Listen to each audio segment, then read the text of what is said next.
et bienvenue à tous à la 6e conférence 2024 de notre programme Allo Hémato, intitulée cette fois-ci Hémopathie maligne et travail, droit et démarches administratives.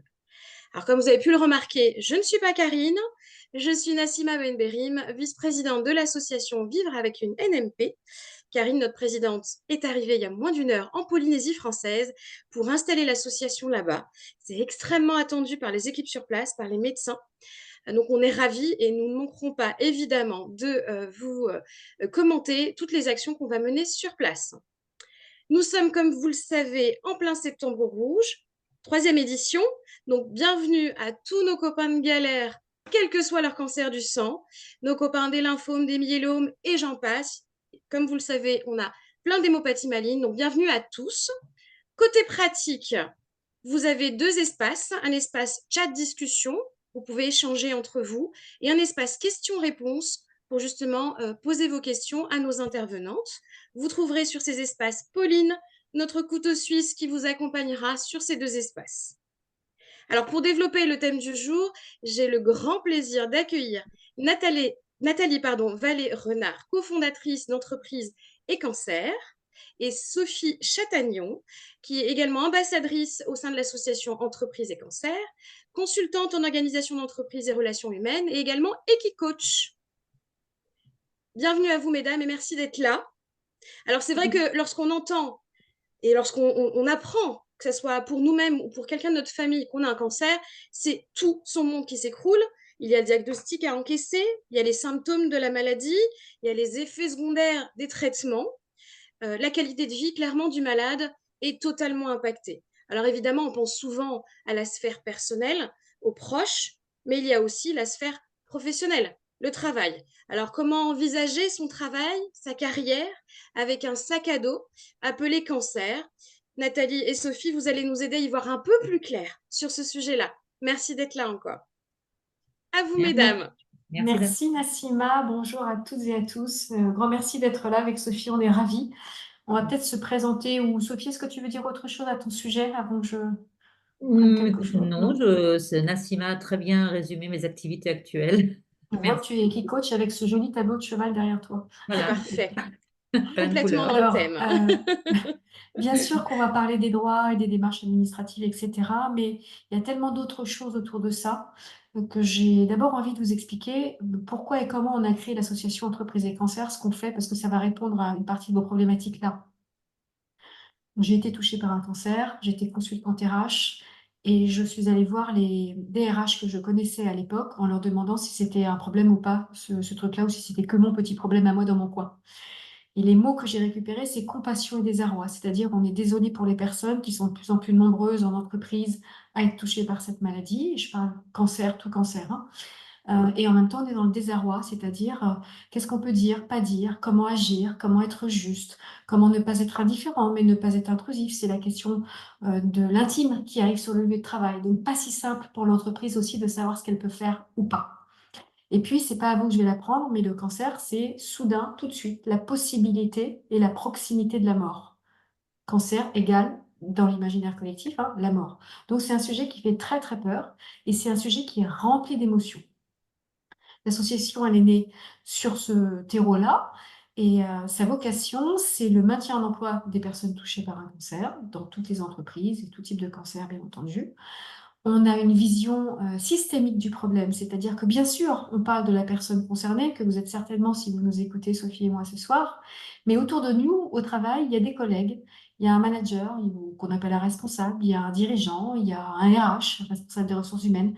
Il y a tout un écosystème qui se pose des questions et qu'il faut aussi aider à mieux nous accompagner. C'est-à-dire qu'on a un rôle chacun dans ce maintien en emploi. L'association, elle est vraiment centrée sur la qualité de la relation. Nous, ce qu'on dit, c'est que le premier rôle des entreprises, c'est de pouvoir donner la possibilité d'une parole sur le sujet.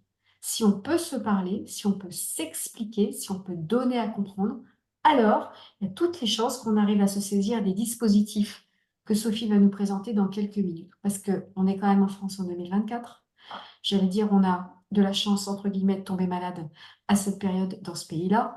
Et on a pas mal de dispositifs qui peuvent nous aider et qui nous aident à revenir au travail en douceur et à pérenniser notre activité professionnelle. Alors, ce qu'on vous propose aussi avec Sophie, c'est peut-être de découper cette intervention autour de ce qu'on appelle, nous, les 3 temps du cancer au travail. C'est-à-dire, je vais les reprendre tranquillement, l'annonce, l'absence et le retour au travail. Et qu'on ait toujours en tête l'idée de vous, vous êtes concerné par cette maladie ou vous êtes aidant, mais en face, il y a un collectif de travail et il y a un dirigeant. Et donc, c'est comment ensemble on va articuler finalement performance et vulnérabilité. La performance, c'est pas un gros mot, c'est essentiel à l'entreprise pour qu'elle vive. Et la vulnérabilité, c'est ce que la vie nous amène à vivre, cancer ou autre accident de vie. Ça fait partie du réel, en fait. Donc, comment on articule les deux? Si je prends le premier temps, celui de l'annonce, la question c'est est-ce qu'on doit le dire ou pas? Ah non, on n'est jamais obligé de dire ce qui nous arrive à titre personnel à notre employeur. D'ailleurs, souvent, quand on envoie un arrêt maladie, il n'est pas motivé. Il n'y a pas marqué grippe, jambe cassée euh, ou cancer ou autre chose. Sauf si ça émane évidemment d'un service d'oncologie. Donc ça, c'est encore autre chose. Mais normalement, ça n'est pas motivé. Donc l'employeur ne sait pas ce qu'il arrive. Donc on n'est jamais obligé de le dire. À l'inverse, si on dit rien, on peut dire qu'on ne va pas être aidé sur la problématique qu'on a. Donc, il faut respecter les personnes qui ne veulent rien dire, mais peut-être qu'il faut aussi oser une parole. Et une parole, c'est pas s'étaler, c'est pas tout raconter, mais c'est donner un minimum d'informations pour qu'on comprenne ce qui nous arrive en termes de choc, ce que disait Nassima tout à l'heure, hein, l'annonce d'un cancer, ça fait l'effet d'une bombe, ça pulvérise tout dans la tête, d'accord? Vie privée, vie professionnelle, tout devient avec des points d'interrogation. Et c'est important qu'on puisse quand même dire, bah, voilà ce qui se passe. Après, à qui on le dit en général? Alors, les études montrent qu'on le dit d'abord à un collègue ou une collègue, quelqu'un avec qui on s'entend bien, un copain, une copine, presque un ami parfois, hein, quelqu'un à qui on a confiance. Mais ça, quand on l'a dit à ce collègue-là ou cette collègue-là, on ne l'a pas dit à l'entreprise, on l'a dit dans l'entreprise, mais pas à l'entreprise. Le dire à l'entreprise, c'est le dire à son manager, son N+1 comme on dit, et ou à la direction. En général, c'est à son manager de proximité parce que c'est la personne avec qui on travaille au quotidien, celle qu'on connaît bien et qui nous connaît bien. Et après, on le dit à la direction. Mais ce que je vous dis là, ce sont des généralités. Et moi, j'ai rencontré quelqu'un qui l'a dit la première fois à son N+4. Voilà. Et elle l'a dit à son N+4 parce que son manager de proximité, c'était un cancer de très mauvais pronostic, dont elle est morte d'ailleurs. Et elle n'a pas voulu le dire à son manager de proximité qui avait l'âge de son fils et elle a eu trop peur de lui faire mal émotionnellement. Donc elle est allée le dire à quelqu'un de plus loin qui avait une grosse stature, là, qui était au comité de direction et en qui elle avait confiance. Donc tout est possible, tout est envisageable. Du côté de l'entreprise, nous, ce qu'on dit avec Sophie et le collectif qu'on a dans l'association, c'est qu'il faut pouvoir entendre ce que la personne vient nous dire. Il faut pouvoir être disponible. Il faut accuser le coup. Il faut la remercier de nous faire confiance et de nous confier ce qu'elle dit aussi. Et puis, assez vite, il faut lui dire aussi, qu'est-ce qu'on fait de ce que tu as dit? Est-ce que tu en as parlé à d'autres? Est-ce que tes collègues sont au courant? Est-ce que tu veux le dire? Pas le dire? Est-ce que je peux t'aider? Est-ce que tu en as parlé au RH? Est-ce que tu en as parlé, si c'est le cas, à un responsable mission handicap? Voilà. Est-ce que le médecin de santé au travail est au courant? Il y a tous ces acteurs, en fait, qui peuvent jouer un rôle et qui peuvent t'aider. Ça, c'est le temps de l'annonce et c'est vraiment, retenez bien l'effet d'une bombe, pour vous, bien sûr, et pour vos proches. Ça, c'est évident. Vos proches, ceux que vous aimez et qui vous aiment. Et dans l'entreprise, c'est pareil parce qu'il y a des projections, parce qu'on a souvent le même âge, parce qu'on s'imagine être à votre place, parce que ça résonne avec des situations personnelles actuelles ou passées. Ça réactive des émotions. Ça active en tout cas des peurs. Ça, c'est l'annonce. Pour l'instant, on mobilise aucun dispositif. Sophie, elle peut encore se taire quelques minutes. Après, ah, Sophie, tu veux dire quelque chose? Juste, juste une précision, parfois on ne le dit pas au départ, on ne souhaite pas le dire au départ, mais ça peut être évolutif dans le temps aussi. Et parfois la Oui, parole peut se libérer et l'entreprise peut créer les conditions de libération de la parole un peu plus tard. Donc c'est pas parce qu'on ne dit pas au départ que c'est pas possible par la suite. bravo, très juste. Et en plus, Jamais parfois, mieux. on le dit à certains et on ne le dit pas à d'autres. Oui. Ça aussi, tout est possible. Donc, on a toutes les configurations. Mais imaginons qu'à un moment donné, on va dire quelque chose quand même. Donc, on a informé l'employeur. OK. Très rapidement, ça va être le temps des traitements médicaux. En général, il faut s'absenter un petit peu du travail. Voilà. Et c'est vrai que lors des consultations d'annonce de la maladie, les oncologues nous disent bah, la question du travail, elle arrive très vite. Docteur, je vais devoir m'arrêter combien de temps? Ah, mais ça, Le docteur, il ne le sait pas tout le temps. Il va vous donner un premier arrêt de travail et puis il y en aura peut-être d'autres. Donc, quand on parle de l'absence, ce sont souvent les absences qu'il faudrait plutôt dire. Alors, qu'est-ce qui se passe pendant ces absences? L'absence, vous allez donc envoyer un arrêt maladie à l'entreprise et en fait, tout arrêt maladie équivaut à une suspension légale du contrat de travail. Donc, pendant longtemps, on a dit suspension légale du contrat de travail, je ne rentre pas en contact avec mon salarié. D'abord, je n'ai pas le droit de lui parler du travail, donc je n'ai le droit de rien, donc je coupe tout. Et ça a fait beaucoup de dégâts parce que les personnes concernées dans leur corps se sont senties soudain seules, complètement à côté. Elles se sont dit, on nous oublie. Finalement, on compte pour des prunes. On disparaît du jour au lendemain et tout le monde s'en fiche. Mais nous, ce qu'on dit dans l'association, c'est qu'est-ce qui empêche d'avoir un lien d'humain à humain? Qu'est-ce qui empêche de prendre des nouvelles? Qu'est-ce qui empêche aussi l'entreprise de vous adresser un courrier, par exemple, ou un petit mot en vous disant, voilà les numéros utiles. On vous rappelle les RH, on vous rappelle la mission handicap, on vous rappelle le médecin de santé au travail. Ça, c'est tout à fait possible. Et on a maintenant un dispositif qui s'appelle l'entretien de liaison, qui existe depuis août 2021, la modification de la loi santé au travail. Et ce dispositif est à la main du salarié qui peut demander un entretien au manager, au RH, au dirigeant, ou l'inverse, au dirigeant RH manager, demander un entretien au salarié, proposer en tout cas. Quand c'est le salarié qui propose, l'entreprise accepte. Quand c'est l'entreprise qui propose au salarié, celui-ci peut dire oui ou peut dire non. Toujours est-il que dans l'équipe, ce qu'il y a d'important, idéalement bien sûr, c'est de pouvoir dire à la personne, Sophie, tu vas partir pour te soigner, j'espère que tout se passera bien, je te le souhaite et je penserai à toi. Est-ce que tu veux garder un lien avec nous, par exemple? Et Sophie, elle peut dire, non, là Nathalie, moi je pars pour un combat, donc vous m'oubliez tous. Respect, d'accord? On fait comme Sophie a dit. Mais Sophie, elle peut me dire aussi, bah oui, ça me fait vraiment super plaisir d'avoir des nouvelles des uns des autres. Ok, je vais lui dire, comment on fait alors pour rester en contact avec toi? Est-ce qu'on t'envoie un SMS? Est-ce qu'on t'écrit des emails? Est-ce qu'on t'appelle? Et là, Sophie va choisir. La plupart du temps, les gens hésitent entre SMS et email, qui sont moins intrusifs que le téléphone lui-même avec sa sonnerie.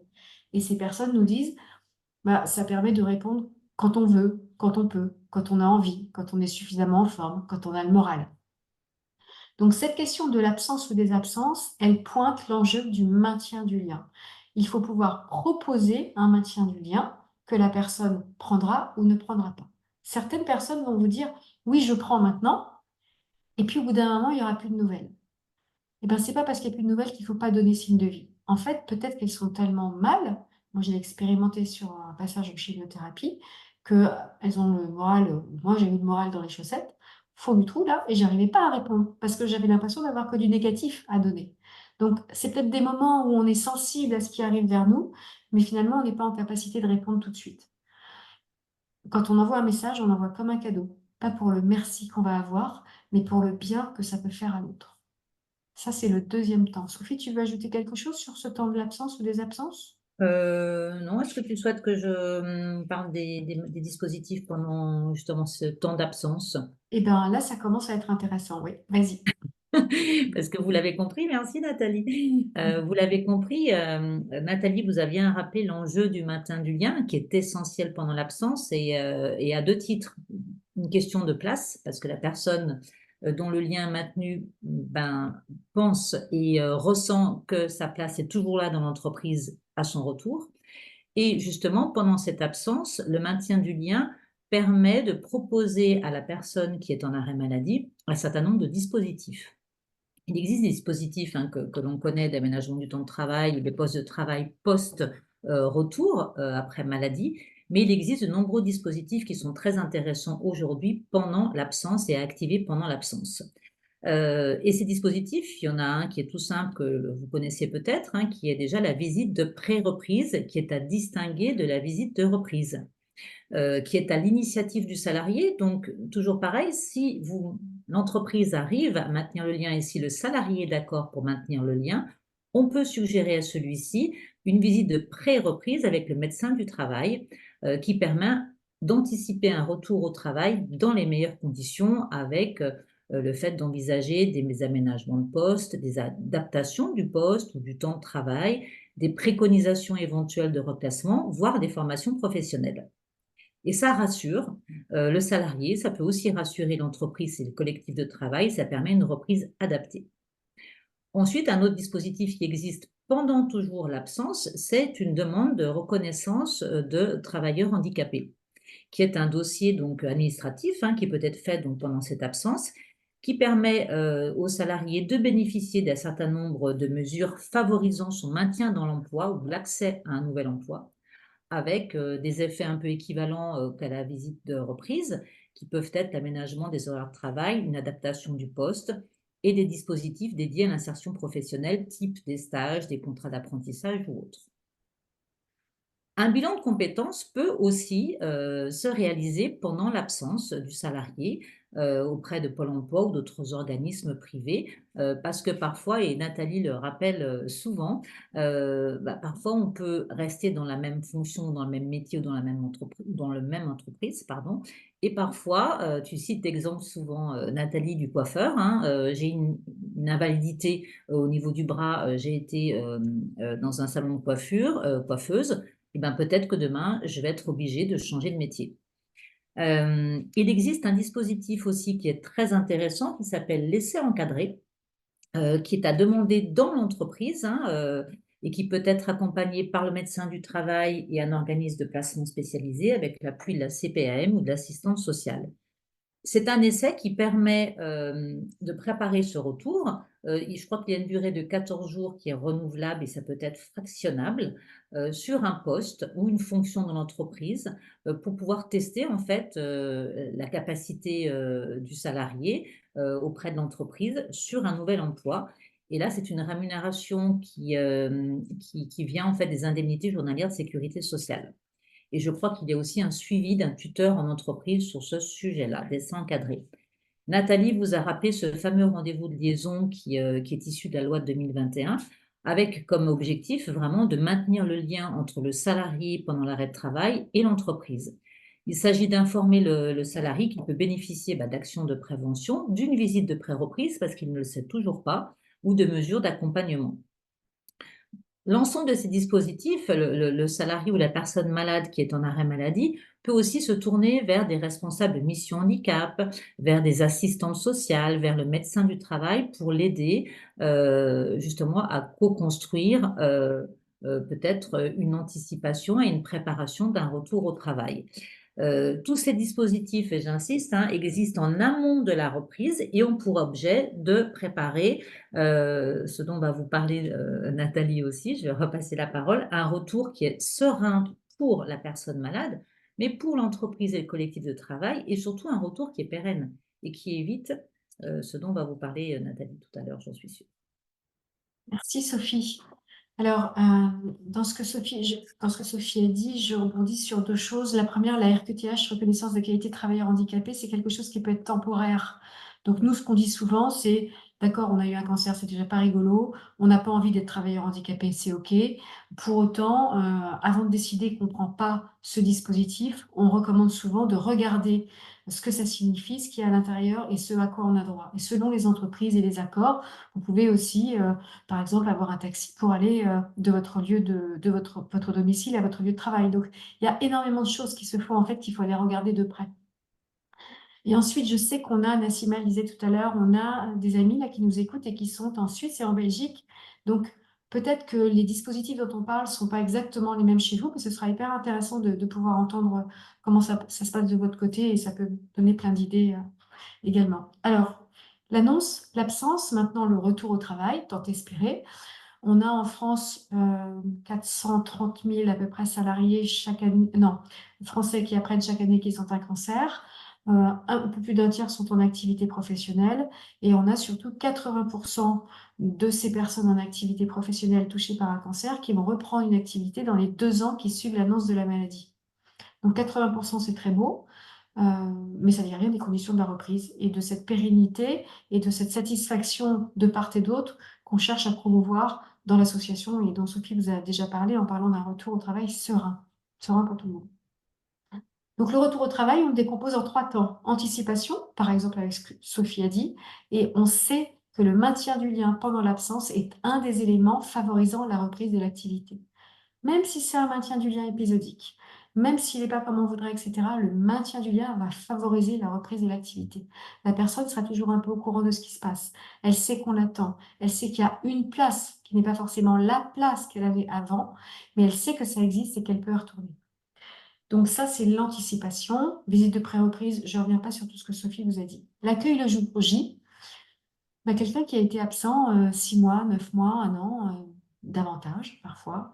Vous savez que le jour du retour au travail, c'est pas un jour comme un autre. Voilà, c'est un jour qui est chargé d'émotions. On a un peu la trouille aussi. Comment est-ce qu'on va nous regarder? Est-ce qu'on va être capable? Toutes ces émotions, etc. Donc, on est dans l'ambivalence. On a envie et on a un petit peu peur. On se balade un peu entre les deux.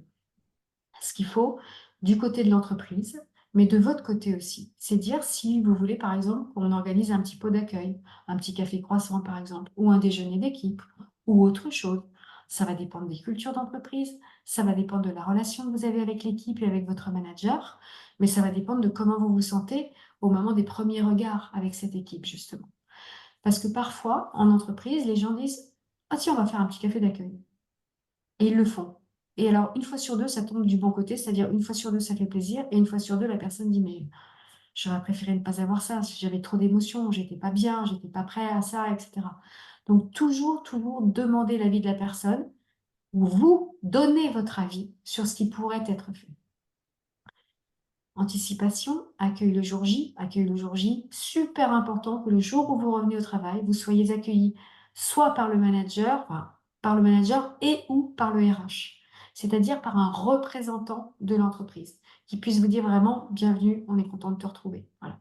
Si jamais ce n'était pas le cas, s'ils sont tous en vacances, en RTT ou en réunion ou un mixte des trois, il faut peut-être mieux différer votre retour d'un jour ou deux parce que c'est très très difficile moralement de revenir et de ne pas être accueilli. Ça, c'est une question d'organisation de l'accueil, de votre accueil, en fait, à votre retour, mais c'est important de poser la question. Et puis, le suivi dans la durée, vous allez revenir et vous savez que les effets secondaires des traitements peuvent être redoutables. Vous savez sans doute qu'ils peuvent s'inscrire aussi dans la durée. Et vous savez également que personne n'est tout à fait capable de vous dire combien de temps ça va durer, ces effets secondaires. Combien de temps vous allez être très fatigué, voire épuisé. Combien de temps vous allez avoir des troubles cognitifs, des problèmes de concentration, d'apprentissage, de compréhension. Voilà, tout ce qui est un peu difficile à vivre quand on est en entreprise où ça va très vite, toujours très vite, avec de multiples interactions, avec des imprévus et où ça demande une concentration et donc une énergie importante à mobiliser. Or ça, du côté de l'entreprise, ils ne sont pas très au courant de ces effets secondaires-là. Donc, il y a des équipes qu'on accompagne avec Sophie et qui décident au moment de la reprise de demander à la personne concernée quelles sont tes difficultés, parce que si tu nous les dis, nous, on va pouvoir peut-être s'adapter. Voilà. Et ça, c'est extrêmement important. Quand vous dites « Ah, mais tu sais, je suis fatiguée », ok, vous avez dit « Je suis fatiguée », mais « Je suis fatiguée », ça ne dit rien de plus. Il faudrait pouvoir dire « Quand je suis fatiguée, voilà comment ça se concrétise au travail ». Je n'entends plus rien, je n'arrive plus à répondre à mes mails, je suis dans la panique, j'ai trop d'émotions, je perds confiance en moi. Voilà, il faut expliciter pour qu'on puisse trouver des solutions et des adaptations lors de ces moments-là et que vos collègues puissent vous soutenir. En général, les collègues n'ont qu'une envie, c'est vous soutenir. Mais il faut leur donner des éléments d'explication et ne pas partir du principe, comme beaucoup de personnes, du principe qui est de dire « Ouais, enfin, c'est évident que je ne suis pas bien. » Ben non, c'est pas évident. D'abord, il y a des gens pour qui ça ne se voit pas, il y a des gens qui ont l'air toujours en forme, et on ne peut pas imaginer qu'ils sont dévastés à l'intérieur. Donc, donner à comprendre, expliquer est extrêmement important. Ce suivi dans la durée, il va se passer particulièrement entre vous et votre manager. Votre manager, on va lui dire, il faut que tu fasses attention à cette personne-là. Et nous, on dit souvent les 4, 6, 8 premières semaines. Parce qu'il y a beaucoup de choses qui se jouent là au moment où on mobilise notre énergie pour arriver à tenir sur la reprise, même si on reprend qu'à mi-temps, par exemple, à temps partiel thérapeutique sur un mi-temps, ou un peu plus ou un peu moins d'un mi-temps. On va tout faire pour y arriver. Or, ça va nous déséquilibrer et on peut être déséquilibré par rapport à notre vie personnelle dans laquelle on avait retrouvé un équilibre. Mais le travail arrivant et se surajoutant à nos journées, quid de la fatigue? Comment s'occuper encore des enfants? Comment s'occuper des parents? Comment s'occuper de notre proche? Comment être à l'écoute? Comment préparer les repas? Comment faire les courses, etc. Donc, attention vraiment à ces équilibres fragiles autour de la fatigue et de l'énergie. Bien parler avec son manager et puis trouver ensemble des solutions adaptées. le médecin de santé au travail est un allié précieux parce que vous l'avez vu avant votre retour et qu'il y aura certainement une visite de pré-reprise également, il aura pu évaluer vos capacités pour reprendre à temps partiel à hauteur de, on verra comment. Mais c'est important de dire ce qui est difficile pour vous. Si vous dites oui, oui, tout va bien, tout va bien, tout va bien, le risque, c'est quoi? C'est que vous vous retrouviez de votre fait dans un état d'épuisement. J'ai pas dit burn-out, j'ai dit d'épuisement. D'épuisement parce que vous aurez voulu tenir, parce que vous aurez marché à la volonté, au mépris de votre corps. C'est pas bon pour vous, c'est pas bon pour l'entreprise. Voilà. C'est bon pour personne. Or, un retour au travail, il faut qu'il soit gagnant-gagnant, pérenne, inscrit dans la durée, satisfaisant, c'est-à-dire que vous retrouviez une utilité sociale, que vous puissiez vous dire, ben ouais, j'ai une valeur ajoutée, et que le collectif, votre équipe, reconnaisse cette valeur ajoutée aussi. Donc, si vous forcez trop au démarrage, vous risquez de vous casser la figure, de repartir en arrêt maladie, pas pour le cancer, mais pour une fatigue extrême que vous n'aurez pas bien gérée, pas bien appréhendée, autour de laquelle vous n'aurez pas su communiquer. Et là, pour vous, moralement, ça va être super difficile. Revenir au travail après, c'est particulièrement difficile. Donc, encore une fois, la question de la parole est importante. Sophie, tu vois quelque chose à ajouter? Non, je veux juste faire un partage d'expérience parce que je pense que je suis le parfait contre-exemple de ce qu'il ne faut pas faire en fait. Et en dehors du fait que j'ai travaillé pendant mes traitements, je n'ai jamais absolument pas communiqué sur les difficultés que je subissais à l'époque du fait des effets secondaires des traitements. Et j'ai eu un effet qui se coule, hein, qui était alors pour le coup un vrai épuisement professionnel. Donc, je peux témoigner que ce que dit Nathalie est très important Oui, et j'ai essentiel. vécu la même chose, hein. Moi, c'était je veux, je peux. Ça Voilà. marchait avec le cerveau et le corps, il a dit bah, tu peux toujours rigoler tant que tu peux pas, quoi. Voilà. Donc, ça fait vraiment mal. Il faut essayer d'éviter ces situations. Peut-être qu'il faut que vous reteniez de tout ça. Alors, bien sûr qu'on a plein de dispositifs que Sophie a énoncés, qu'il faut creuser, mais qui sont extrêmement intéressants, que le médecin de santé au travail, les RH et l'assistante sociale peuvent vous en parler. Euh, tout le monde est à disposition, en fait, pour ça dans l'entreprise qu'on a beaucoup plus des entreprises qui sont dans la compassion et dans la volonté de bien faire que dans la malveillance. En revanche, la maladresse, elle existe, mais elle existe du côté de l'entreprise et de notre côté aussi, hein. Donc, c'est pour ça qu'il faut vraiment clarifier constamment. Et bien vous dire que le retour au travail, pour qu'il soit réussi, c'est l'affaire de chacun. Mais c'est pas que l'affaire du collectif de travail et d'entreprise. Vous avez un véritable rôle à jouer. Tout le monde va se caler sur vous. Si vous êtes déprimé, si vous êtes joyeux, si vous avez de l'énergie ou pas, c'est vous qui allez donner le là, finalement. C'est vous qui allez dire, j'accepte d'en parler, ou bien non, moi c'est bon, je reviens au boulot, mais j'ai plus envie qu'on me parle de ça. C'est derrière moi et j'espère que, voilà. Et en tout cas, ou c'est dans ma sphère privée et pas dans ma sphère professionnelle. C'est vous qui devez dire où vous en êtes de ce sujet-là. Ça, c'est très important. Donc, ne pas diaboliser l'entreprise. Il n'y a pas, j'entends parfois, ouais, elle a un cancer, alors elle a été virée. Ouais, c'est un petit raccourci, hein, quand même. C'est-à-dire qu'on ne vire pas les gens comme ça en France. Il y a un droit du travail qui nous protège énormément. Donc, il est possible que la situation dans laquelle s'est trouvée cette personne se soit terminée par une rupture du contrat parce qu'il y avait une incapacité, mais qui a été décrétée par le médecin du travail. D'accord? C'est pas tombé comme ça, les RH qui ont dit allez-y dehors. Et encore une fois, pour éviter ces situations-là, qui parfois sont inévitables, mais qui sont à la marge, c'est peut-être plus compliqué. Sophie parlait du coiffeur tout à l'heure. Je dis quand on est coiffeur, on est coiffeur. On ne peut pas être autre chose que coiffeur dans son petit salon de coiffure de 3 coiffeurs. Quand vous travaillez dans une boîte où il y a 10 000, 15 000, 6 000 salariés, bah, il y a peut-être des possibilités de reclassement. Mais le coiffeur ou le plombier du coin de la rue ou le boulanger, ils ne peuvent pas vous reclasser. Donc, il faut comprendre aussi que pour des toutes petites structures, la question est beaucoup plus prégnante. Voilà. Sophie, veux-tu ajouter quelque chose? Non, non, je trouve ça très complet. Moi, je retiens toujours cette phrase, hein, le tous ensemble, en fait. Voilà, le tous Voilà. ensemble. C'est un slogan que nous connaissons Annonce, bien, mais voilà. annonce, absence, retour. Si vous avez des questions, je pense que nous, on peut parler encore 2 heures, il n'y a pas de problème. Mais si vous avez des questions, c'est peut-être le moment C'est de les déjà, oui, poser. effectivement, c'est effectivement très clair. Alors oui, il y a des questions, notamment, alors forcément, cette webconférence est organisée par l'association Vivre avec une NMP, même si elle est ouverte à l'ensemble des cancers. Les patients atteints de NMP s'expriment beaucoup ce soir. Alors, on a la particularité dans nos cancers. En fait, nos cancers ont quelques particularités. Première particularité, cancer incurable. Deuxième, cancer chronique de ce fait. Troisième, cancer invisible. On les accumule un peu. Donc, c'est vrai que dans notre cas de figure, il y a le diagnostic, évidemment. Il y a parfois un éloignement du travail parce que la personne a besoin d'encaisser la chose, parce que la personne a besoin de voir quel traitement démarrer, s'il y a des traitements à démarrer, etc. Donc, il y a pas pour tout le monde, certains continuent évidemment à travailler, mais pour certains, il y a effectivement cette absence. Elle sera courte, puisqu'il y a très rapidement ce retour, et quelquefois, les patients atteints de cancer de type NMP ne quittent jamais le travail et continuent à travailler avec leur cancer. Mm. Donc, quelque part, ne connaissent pas vraiment le après, ne sont pas dans le Oui. après. On est de plus en plus, Nassima, merci pour cette réflexion sur des maladies, sur des cancers dits chroniques. Oui, C'est-à-dire, la question, c'est vivre et travailler avec un cancer. tout à C'est fait, pas forcément le après avec une guérison. tout à fait. Et ça, les entreprises, elles le savent aussi. Et la question de la maladie chronique ou de la maladie chronique invalidante, c'est un vrai sujet en entreprise. C'est pas du tout quelque chose d'inconnu. On parle des cancers parce que ce sont les maladies peut-être les plus présentes avec les affections psychiatriques en entreprise. Mais une affection psychiatrique, ça ne se voit pas forcément non plus. Et puis, il n'y a pas de cancer qui se voit comme ça.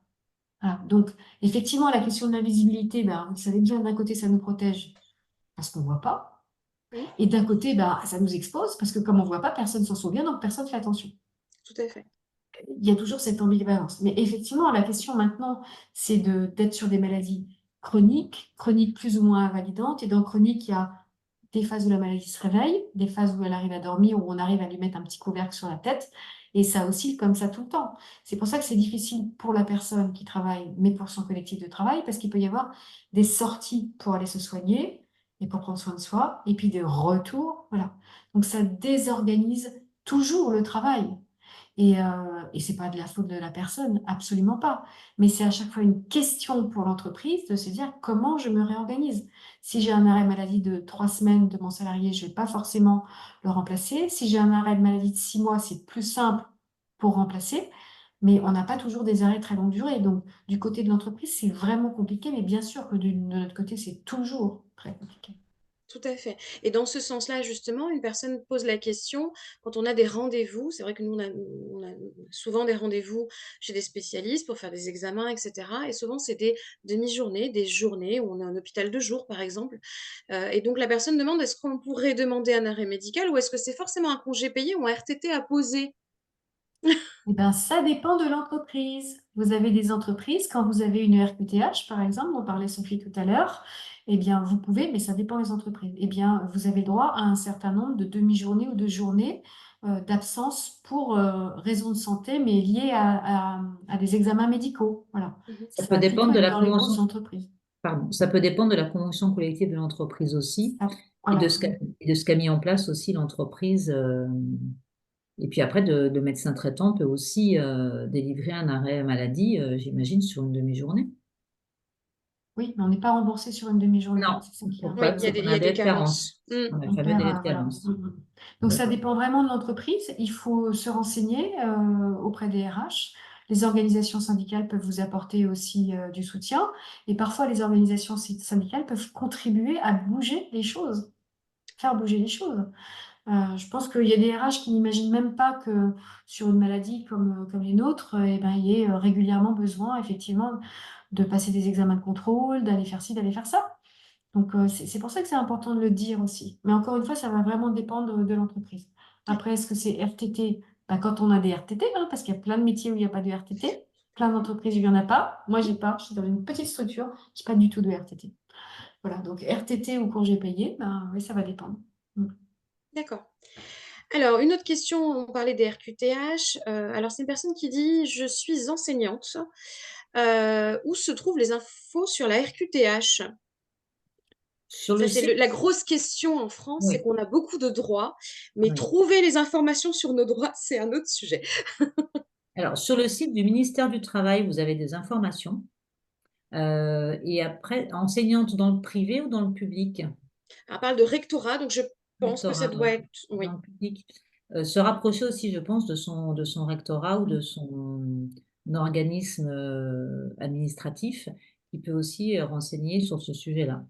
Après, sur le secteur public, est-ce que j'ai une interrogation sur la reconnaissance de travailleurs handicapés? Mais il doit y avoir un équivalent en tout cas. D'accord. Parce que visiblement, la personne effectivement dit que le rectorat ne sait pas répondre sur la notion de RQTH. Bon, allez Mm. sur le site du ministère du Travail, c'est là que vous récupérez de l'info, puis peut-être des liens qui vous emmèneront comme ça. Sinon, il y Directement, a ouais. les MDPH, MDPH. Maison départementale des personnes handicapées. C'est le lieu où on fait le dossier administratif, en fait. Donc, Oui, si vous tapez MDPH de votre département ou de votre région, il y aura de l'info. Et vous pourrez avoir quelqu'un au téléphone aussi. Très bien. Alors, une autre question, un petit peu étrange, mais effectivement. Alors, un responsable a-t-il le droit de refuser la reconnaissance RQTH sous prétexte de rien avoir à nous proposer? Il me semble que c'est pas à lui d'accepter ou de refuser. Si? Non, non, non. La Oui, on RQTH, est d'accord. je te laisse répondre, Sophie, tu connais bien. C'est un dossier administratif qui est fait auprès de l'administration française et avec des éléments et des critères objectifs sur les invalidités, qu'elles soient physiques ou psychologiques, et donc où un responsable n'a pas du tout la main ou l'incidence sur cette reconnaissance de travailleurs handicapés. Après, si vous avez la reconnaissance de qualité de travailleur handicapé, c'est pas pour autant qu'on va vous proposer un autre poste, si c'était ça aussi le sens de la question, hein. Peut-être, C'est pas peut-être. systématique. Non, Mm. Ça va dépendre de ce qu'il y a de difficile pour vous. Est-ce que sur une RQTH, il y a des gens qui ont juste, entre guillemets, besoin d'un fauteuil adapté pour que ce soit plus confortable, pour que voilà, il n'y ait pas de problème de dos, etc. Bon, bah ça, alors il y a peut-être des postes sur lesquels il faut, enfin, on pourra changer, mais c'est pas parce qu'on a une RQTH qu'on peut demander un changement de poste. Voilà. Ça se passe pas comme ça c'est sûr. Et en outre, je pense que le responsable ou le manager ou l'entreprise n'est pas forcément informé de la demande de Non. RQTH réalisée par le salarié, qui n'est pas obligé de communiquer sur celle-ci. Une fois qu'il y a obtention de cette RQTH, ça permet des aménagements de poste, etc. Donc c'est là où il y a communication, mais c'est pas une obligation. D'accord. Et ça veut dire qu'il n'est pas non plus obligé de, s'il doit changer par exemple d'employeur, de ne postuler qu'à des postes qui sont ouverts au RQTH. Pas du tout. Il peut garder ça pour lui. Oui, d'accord. Oui, c'est important de, effectivement, Oui. de... Ok. Autre question. Alors, ça, c'est voilà, c'est des cas de figure qui sont effectivement, on peut avoir des maladies identiques, mais avoir des parcours de vie complètement différents. Quand il n'y a pas de reprise du travail, parce que la fatigue est trop importante, les effets secondaires des traitements sont très difficiles à gérer, quelles aides nous avons? A priori, juste l'invalidité de première catégorie, c'est-à-dire le minimum. Ou d'autres catégories, mais ça, je crois que ce sont les médecins conseils de la CPM qui évaluent les taux d'invalidité ou d'incapacité en fonction de critères aussi et de tableaux. Et cette invalidité, elle peut être de catégories différentes, à mon sens. Oui, parce qu'avec la catégorie 1, on peut continuer à travailler, je crois. Donc, et ce sont des catégories supérieures qui font qu'on ne peut pas travailler. Et effectivement, après, il y a des barèmes Oui. de règlement de paiement. Mais c'est le médecin Hmm. conseil de la sécurité sociale Oui. qui va évaluer ça. Et effectivement, hier, j'ai rencontré une femme que j'accompagne et qui était en invalidité, je crois, catégorie 2, et qui a arrêté de travailler. Mm. Alors, a priori, on gagnera toujours moins d'argent en Oui. invalidité qu'en Mm. travaillant. Mm. Mais voilà, ça c'est. Après, ça peut être très compliqué, effectivement, hein, selon les situations personnelles. Est-ce qu'on vit seul, pas seul? Est-ce qu'on a un soutien à la maison? Est-ce qu'il y a deux salaires ou pas? Enfin voilà, il y a énormément de questions qui se posent. Oui, La oui, question financière, c'est une vraie question dans les situations de cancer. bien sûr. Oui, quand la précarité peut s'inviter, effectivement, en plus du cancer, peut s'inviter Mm. oui, dans les parcours de vie. Alors, nous avons encore une question sur les professions libérales. Ça fait sourire, Sophie. Voilà, effectivement, on a des professions libérales. J'en fais partie personnellement. Donc, alors, la personne dit, je suis en arrêt maladie depuis 7 mois à cause d'une myélofibrose. La myélofibrose est une des pathologies NMP. Donc, c'est un cancer du sang. Elle a bénéficié visiblement de 3 mois d'aide de la part de l'URSSAF et puis plus rien. C'est vrai qu'on a l'impression, quand on est profession libérale, d'être un peu la dernière roue du carrosse. Est-ce qu'il y a des... Alors peut-être que, je vais essayer d'être un peu utopiste, il y a peut-être des choses dans les projets qui arrivent, les projets de loi qui arrivent ou des choses comme ça? Est-ce qu'il y a des souhaits, en tout cas, peut-être politiques? Alors en ce moment, c'est pas forcément l'idéal, mais voilà, est-ce qu'il y a un changement de paradigme sur les professions libérales? Voilà. Alors, c'est compliqué la question de la profession libérale parce que très souvent en profession libérale, est-ce qu'on va vraiment souscrire à toutes les assurances qu'on nous a proposées quand on a créé l'activité? Parfois, on se dit, ah non, je vais pas prendre ça parce que là, ça me coûte cher, alors que non, bah, elle va rien m'arriver. Et quand on n'a pas souscrit, eh ben, on peut pas être aidé. Voilà. Donc, la question de l'assurance, elle est hyper importante, en fait. Donc, il y a déjà une responsabilité, malheureusement, qui est du côté de la personne concernée. Mhm. Après, au niveau de l'Institut national du cancer, ils ont bien connaissance de ces problématiques-là et ils soutiennent beaucoup une association que je vous recommande qui s'appelle CARE Oui, 13. Ça s'écrit CAIRE et 13, mais ils essaient même partout. Ils étaient à Marseille au départ.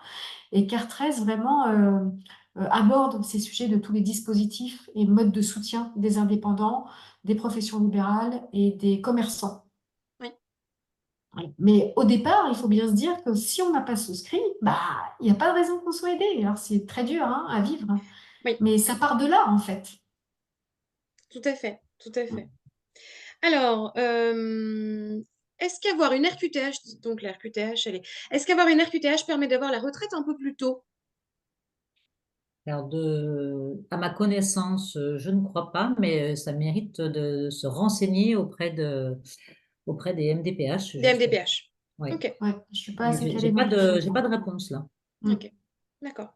Donc, se retourner vers effectivement le département, la maison du handicap et se renseigner par rapport à sa situation personnelle.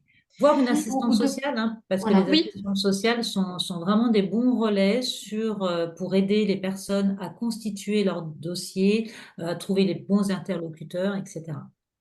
donc les assistantes sociales peuvent être consultées directement auprès des communes, auprès des Oui, CCAS. Et de ce fait, voilà, on peut demander un rendez-vous auprès c'est de ça, son CCAS, exactement. donc de son centre communal d'action sociale, Mm. pour justement être orienté en fonction de son cas de Mm. figure.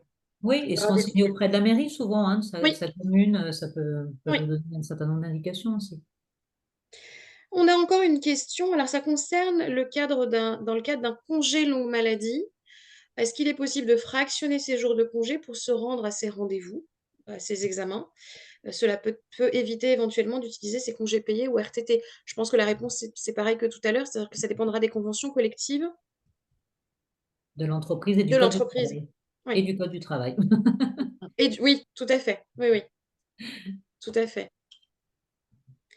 Généralement, la convention collective amène voilà, un peu plus de droits que le code du travail. Le simple code du travail rajoute une petite Mm. brique Pas toujours, il faut se supplémentaire. méfier, mais pas toujours, il faut se Ah méfier. bon? Mais ça peut, oui. Généralement, oui. D'accord. Je vais regarder s'il y a d'autres questions qui arrivent sur le chat. Ah oui, il y a une personne qui, pour le coup, répond par rapport au droit retraite. Il faut être handicapé depuis plus de 20 ans avec une RQTH à 80% d'invalidité. Voilà. Ok, merci Merci pour pour la la réponse. réponse. Oui. Voilà, on a Nicolas qui nous dit aussi, n'oubliez pas les assistants et conseillers de prévention. C'est une interface qui est Mm. abordable et que les médecins du travail et les assistantes sociales. Plus abordable. Parfait. Je pense qu'on n'a pas d'autres questions. Ah, y a-t-il un intérêt à être en invalidité ou vaut-il mieux refuser? Ça va dépendre de votre situation personnelle, quoi, en fait, hein. Je pense que là, chaque cas est vraiment différent. Ça vaut la peine d'étudier le cas justement avec une assistante sociale, par exemple, hein. Oui, Disant, voilà ma situation. C'est-à-dire, il n'y a pas d'intérêt dans l'absolu à dire oui ou à dire non. oui, C'est vraiment du oui. cas par cas. L'âge que vous avez, la situation de vie personnelle, vos revenus, vos difficultés, votre métier, etc. En sachant qu'en invalidité, on peut aussi travailler à temps partiel. Oui, Sur une invalidité Voilà, on catégorie peut 1, je crois, c'est ça? percevoir, catégorie 1, effectivement. voilà, Ouais, ouais. Mm. catégorie 1, on peut percevoir une indemnité et travailler à côté. Mais une personne qui aborde, on parlait tout à l'heure de notions de précarité, parle de CDD. Et quand on a un cancer avec voilà, un CDD et que le contrat prend fin bientôt, quelles sont les aides après la fin de ce contrat? Alors, ça sous-entend peut-être que la personne a informé de son cancer. Ce qu'on disait tout à l'heure, c'est qu'il n'y a aucune obligation légale d'informer de son cancer. Mhm. Euh, bon. Si le CDD s'arrête, le CDD s'arrête. En fait, là, il n'y a pas de recours particulier. Le cancer ne va pas donner droit à une prolongation du CDD, si c'est la C'est question ça. en creux. Ouais, ouais, tout à Mm. fait. Ouais. Aucune maladie ne donnera droit à ça, quoi. Oui, Mm. je regarde s'il y a d'autres questions. Alors moi, j'ai une question à titre personnel. Alors, on a parlé du retour et des conditions de retour. C'était très important que ce retour était une période clé, autant que finalement la période d'annonce et cette absence. Mais pour pouvoir j'aime pas le mot réintégrer, j'aime pas ce mot-là, mais de pouvoir reprendre finalement une vie professionnelle. Euh, Si on l'a dit, si on s'est absenté, que les collègues le savent, que l'employeur le sait, qu'on a été malade, voilà, on va revenir à ce travail-là. Est-ce qu'à un moment donné, l'étiquette cancer disparaît? Parce qu'à un moment donné, on a peut-être besoin qu'on oublie qu'on a eu un cancer. Bah, elle va disparaître, d'autant plus si vous n'avez pas d'absence due à la maladie, par exemple. Mhm. Elle va disparaître si vous n'avez pas de stigmate physique de la maladie. Si vous avez gardé vos cheveux, si vous ressemblez à peu près à qui vous étiez avant, si vous avez l'air en forme, voilà. Oui, Ce sont tous les signaux extérieurs et si vous êtes en capacité de tenir votre poste et de tenir le niveau de performance attendu. Dans ce cas-là, oui, ça va s'estomper et ça va devenir pour vous, comme pour votre environnement professionnel, de l'ordre du passé. Et il y aura aussi la manière dont vous vivrez ce cancer. Mm. mm, Est-ce que vous oui, le vivez comme un épisode de votre vie ou est-ce que vous le vivez comme quelque chose de permanent et qui vous envahit? Et ça, c'est quelque chose qui est très individuel et personnel. Et parfois, c'est un chemin personnel d'ailleurs. oui. Je pense qu'au-delà du chemin personnel, ça peut être aussi une crainte Mhm. que cette notion de stigmatisation, je mets ça vraiment entre guillemets, Mhm. dans l'entreprise puisse perdurer dans le temps, même si on est guéri, en rémission, peu importe. Je pense que ça peut, en tout cas, pour ceux qui connaissent un après, parce qu'encore une fois, les NMP, on n'est pas dans ce cas de figure-là, parce qu'on vit avec notre cancer.